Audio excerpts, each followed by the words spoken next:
The meter socket gleamed under the morning sun, sealed and official. Power waited at the gate, but Harris stood silent, staring at the bare earth near the foundation. He tapped the ground with his boot. "Without this," he said, "the house is still naked. Electricity must find its way home.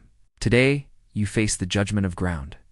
Maria opened the box of copper rods at foot lengths, their ends sharpened for driving into soil. "Grounding electrodes," she whispered. "Correct," Harris said. "One rod may be enough. But if resistance is too high, the inspector demands two. Bonded together, driven deep. No guesswork, only proof." The foreman barked. "Apprentice, where do you bond?" I steadied my breath. From the ground rod to the grounding electrode conductor into the service neutral bus. Bonded with clamps, secure, continuous. His eyes narrowed, and the jumper. "Between neutral bus and ground bus," I said. "At the service disconnect only. After that, separate."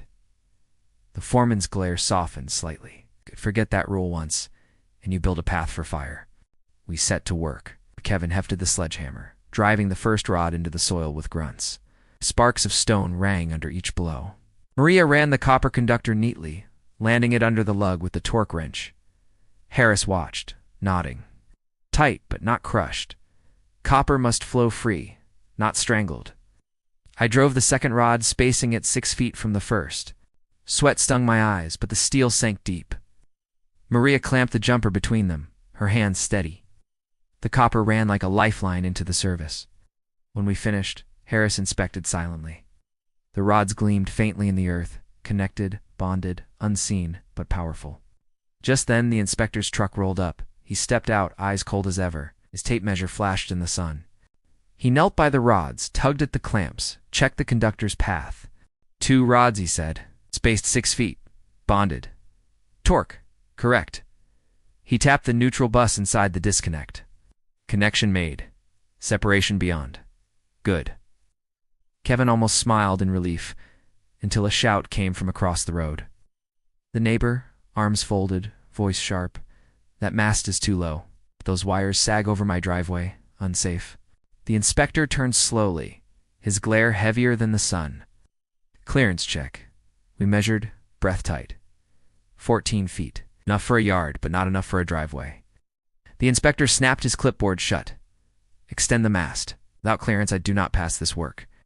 Kevin cursed under his breath, but Harris silenced him.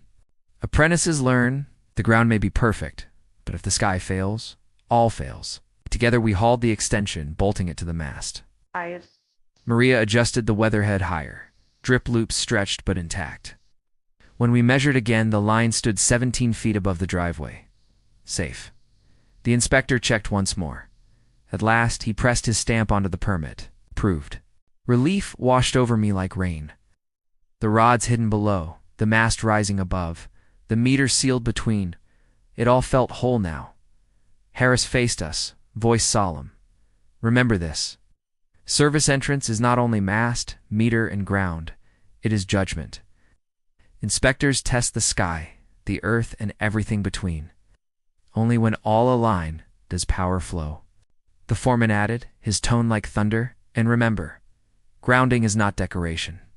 It is the last defense.